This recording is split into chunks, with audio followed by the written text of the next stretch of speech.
Fala pessoal da análise, tudo bem? Hoje vamos comentar um pouco sobre o resultado do quarto trimestre de 2022 do Bradesco, o último resultado de 2022. Vamos olhar alguns itens e também comentar um pouco do que podemos esperar para 2023. Então fique aí. Lembre-se que não é recomendação de compra, venda ou manutenção do ativo que nós estamos estudando. Então aqui eles já começam com a mensagem inicial, comentando algumas coisas que aconteceram durante esse ano aí de 2022.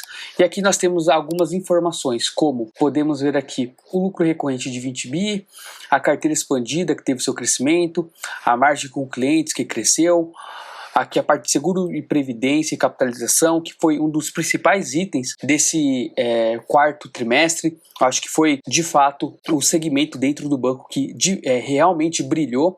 As despesas operacionais, de acordo com o Bradesco, teve um controle bem interessante. A PDD expandida, que foi o ponto que mais impactou o Bradesco, conforme nós veremos, e o índice de Basileia, que se mantém aí num nível ok. Aqui nós temos o desempenho operacional, a evolução anual e a evolução trimestral do resultado. Aqui nós vemos aqueles 20 bi que eles comentaram. Ano passado não, na verdade 2021 teve um lucro de 26 bi e agora com o lucro aqui de 20 bi. E na evolução trimestral, nós temos que o lucro recorrente do terceiro trimestre foi de 5,2 bi e o resultado atual foi de 1,5, quase 1,6 bi. Então aqui nós vemos que de fato o lucro ele teve uma queda bem relevante. Nós temos aqui essa PDD que eles colocam no segmento de atacado, que é a Lojas Americanas. Aqui o aumento também da PDD que eles tiveram, que foi um aumento aí bem considerável. Desculpe, eu falei aqui da PDD, mas aqui na verdade é o lucro sem a PDD. A PDD está aqui, ó, aqueles 2,7 bi, e aqui seria o lucro. Eu tenho um pouco de dúvida se seria esse valor mesmo, porque aqui dentro de outros, nesse segmento aqui, tem um ponto que é justamente a questão que o Bradesco ele teve um prejuízo operacional. Nós vamos até mostrar aqui para vocês, ó, se vocês olharem aqui, nós vemos que o banco teve um prejuízo operacional e ele não pagou impostos. E caso você não saiba, o Bradesco, não o Bradesco, na verdade os bancos em geral, eles pagam uma carga tributária elevada, uma carga tributária muito alta.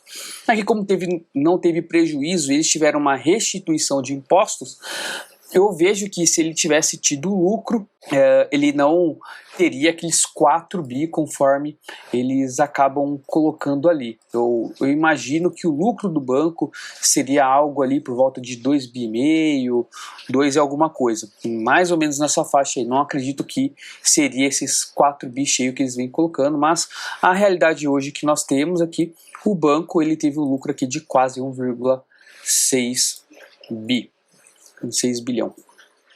Que tem a carteira de crédito expandida, teve um crescimento forte de pessoas físicas, também grandes empresas. O foco do Bradesco é de fato a parte de pessoas físicas, como vocês podem ver aqui, quando ele compara setembro entre anos, dezembro entre anos e o quarto tri contra o terceiro tri, teve um crescimento aí bem relevante em relação às pessoas jurídicas. Então, pessoa física é o carro-chefe do Bradesco e ele vem ainda investindo bastante nessa frente. E os principais itens da carteira de pessoa física que vem aumentando a parte de cartão de crédito, crédito pessoal e a parte de leasing de veículos. Então, esses 3 itens são os que vêm crescendo quando você olha aqui tanto em setembro quanto dezembro, e aqui só do terceiro tri por quarto tri, que esses dois aqui, o tanto de crédito pessoal quanto de leasing não teve aumento, mas o cartão de crédito ele foi bastante demandado e ele foi o item que mais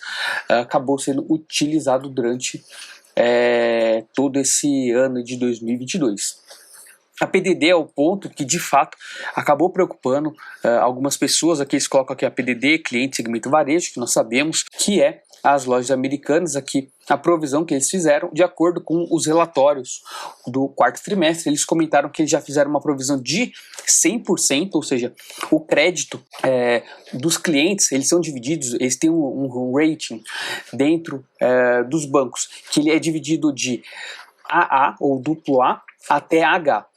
Quanto mais próximo do AA, significa que é um bom pagador. O AA, por exemplo, você não provisiona nada. O A, você provisiona ali 0,5% do total. O B já é 1%. Assim vai até chegar no H, que você provisiona 100%. E no caso da Americanas, eles já provisionaram 100%. Ou seja, colocou o crédito da Americanas como H. Sendo, basicamente, eles estão imaginando já que a Americanas não vai pagar nada. Por isso que eles colocaram como H, já deram essa baixa e já provisionaram esses 4,9. Então já limpa esse resultado do balanço, e em 2023 já não tem parte dessa dívida, não dessa dívida, mas desse crédito que eles iriam receber da Americanas. Eles já não precisam provisionar novamente. Então é por isso que as despesas tiveram esse aumento aqui que vocês podem ver. Índice de cobertura veio caindo, aqui no caso do Bradesco, e aqui eles vêm mostrando a PDD expandida.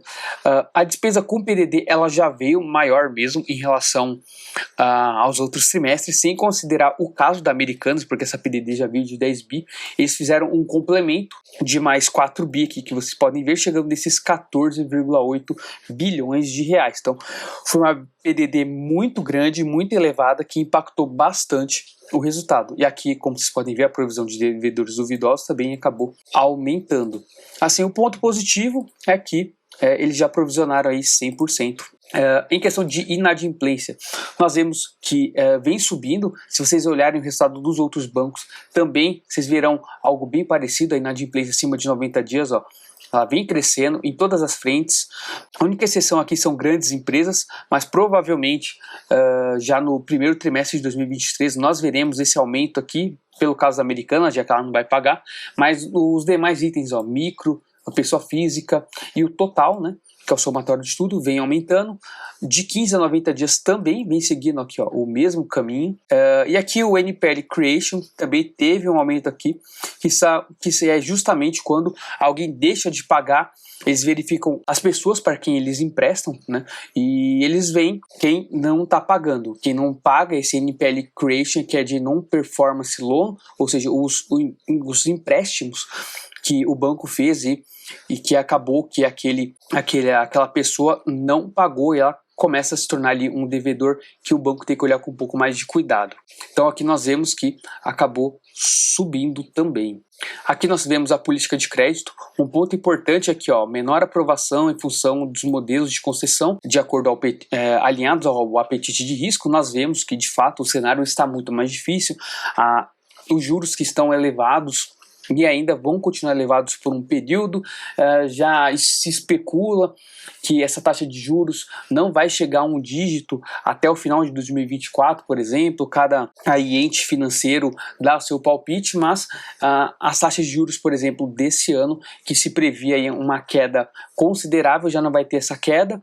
Pelo menos é o que se prevê, que vai ter uma queda um pouco menor. Então os bancos têm que ajustar, porque algumas pessoas imaginam que a taxa de juros alta é bom para bancos, eles se beneficiam num primeiro momento, mas se essas taxas continuam elevadas por um longo período de tempo, os bancos têm que rever algumas questões relacionadas a empréstimos e os seus modelos de concessão, como eles colocam aqui, pois pode ocorrer um índice de inadimplência muito grande e os bancos começarem a tomar calote, ou acontecer casos de empresas que não aguentam essa taxa de juros mais elevada, principalmente varejo, começa a quebrar e aí não tem condição de pagar o banco e acaba se tornando um ambiente também um pouco mais hostil para o banco, né? Então o ponto principal desse slide aqui seria a questão da política de crédito, que o Bradesco ele já vem sendo mais conservador. E aqui a provisão de risco de crédito, nós vemos aqui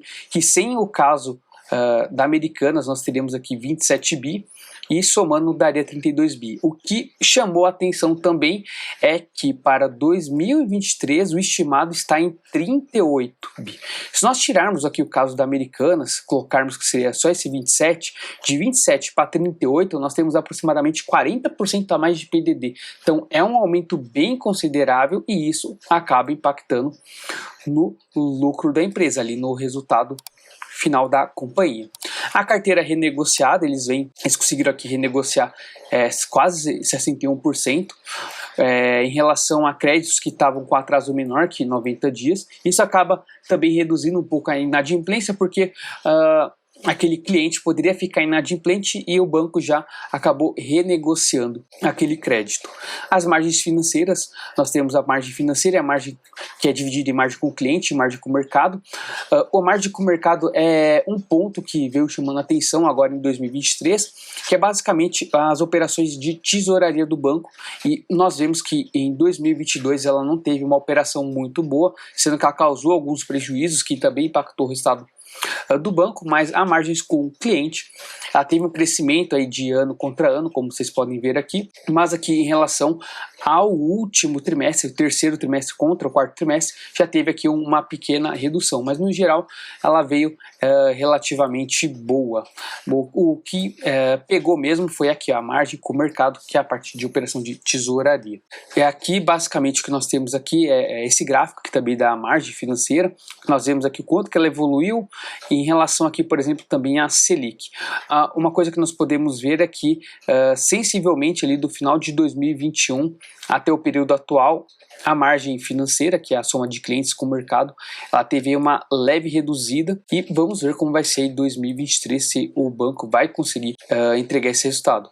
A margem com o mercado aqui eles mostrando, ó, nós vemos aqui que basicamente quando a Selic voltou a subir foi quando a parte de operação da tesouraria ela não conseguiu entregar bons resultados aí, entregando tanto com prejuízo como vocês podem ver.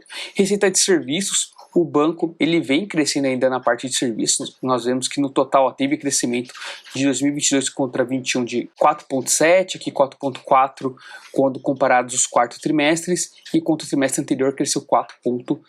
Então o banco vem seguindo firme, seguindo bem forte aqui. Quando nós comparamos anualmente, quem impactou positivamente foi rendas de cartão, administração de consórcios e serviços de corretagem. Foram os três itens que durante o ano de 2022 trouxe mais resultados para o banco. Outros pontos, a parte de correntistas aqui, nós vemos aqui um crescimento, a parte de clientes também, e o volume transacionado com cartões, todos esses itens cresceram, e isso acaba sendo também um ponto bem interessante e positivo para o Bradesco. Despesas operacionais é o item que a gente sempre gosta de ver esse índice caindo, pois quanto menor, melhor, significa que o banco está se tornando mais eficiente. Então, aqui que nós vemos que as despesas operacionais cresceram 4,7%, eles conseguiram melhorar a parte de eficiência operacional mesmo. O operacional está muito mais enxuto, está trabalhando melhor. A estrela mesmo foi a parte de seguros, previdência e capitalização. Como vocês podem ver, ó, o lucro líquido ele teve crescimento do quarto trimestre de 21 para 22. O lucro também ele cresceu aqui anualmente, no ano contra ano. A evolução de prêmios emitidos também, ó, teve esse crescimento. Entre anos também, aqui é o quarto trimestre contra quarto trimestre, aqui 2021 contra 2022 teve esse crescimento que é positivo. As operações entre trimestres também cresceram, como vocês podem ver aqui 21%, e no ano contra ano cresceu quase 29%. E nós vemos aqui que foi tanto da parte operacional quanto da parte financeira. Os juros altos nesse ponto aqui acaba beneficiando a parte de seguros, a parte de sinistros retidos. A empresa conseguiu aumentar, quando nós vemos o comparativo de 2020, 2021 e 2022, nós vemos aqui, ó, que 2022, que é esse aqui mais à direita, ele está muito melhor que 2020 aqui, e 2021 aqui, como vocês podem ver. Então, o que ajudou o resultado do Bradesco foi certamente a parte de seguros. A parte de Basileia aqui nós vemos que o capital principal está em 11%, ainda dentro do ok. Aqui a evolução do capital de nível 1, como vocês podem ver aqui. A parte de dividendos, o banco entregou aqui 10 bi de dividendos. Esses dividendos devem cair agora em 2023, pelo que nós vimos. E por fim eu quero mostrar para vocês essa parte aqui, que é o Guidance. Como vocês podem ver, o Guidance divulgado de 2022 contra o 2023, nós vemos que no geral a carteira de crédito eles veem um crescimento menor, eles veem uma margem, eles não colocaram de margem de clientes, a margem financeira total eles colocaram um acréscimo maior do que ocorreu aqui em 2022. Receitas, eles de prestação de serviços, eles veem que vai cair. As despesas, eles colocaram que vai aumentar consideravelmente. Resultado de operação de seguros, eles já não veem que vai crescer tanto quanto o 22, e a PDD vai crescer por volta daqueles 40% que eu comentei com vocês. Então, o que nós vemos aqui é que operacionalmente o banco ele não vai vir tão bom agora em 2023, principalmente pela questão de PDD e pelos guidances, que seria a parte positiva do guidance não ser tão positiva assim. Então, o resultado do banco, nós não podemos esperar um resultado tão bom assim agora em 2023. Se nós olharmos aqui no site do análise, o resultado do Bradesco, nós vemos aqui que em 2022 ele fez um lucro aí de por volta de 22 bi. Provavelmente em 2023 ele deva fazer um lucro próximo aqui de 2020 ou um pouco pior, por volta de uns 15 bi. Então provavelmente em 2020 esse lucro deve cair, então o banco vai pagar menos dividendos, porém em 2024, 2025 o banco deve pagar um pouco mais, deve melhorar e chegar até os patamares aí de 2022 e acabar ultrapassando esse patamar. Então quem tem o banco tem que ter ciência que 2023 vai ser um ano bem desafiador e o Bradesco não deve entregar um resultado tão bom assim. Então é um ponto de atenção. O mercado já vem penalizando as ações da empresa, como vocês podem ver aqui, a cotação estava em 11,63. Até um tempo atrás ela estava aí por volta de 15, 16 reais, e porque o mercado acaba batendo na empresa? Justamente porque as perspectivas de curto prazo, no caso 2023, não são tão boas, até pelo guidance e pelos desafios que o banco vai ter. Basicamente é isso, espero que vocês tenham gostado e vemos numa próxima.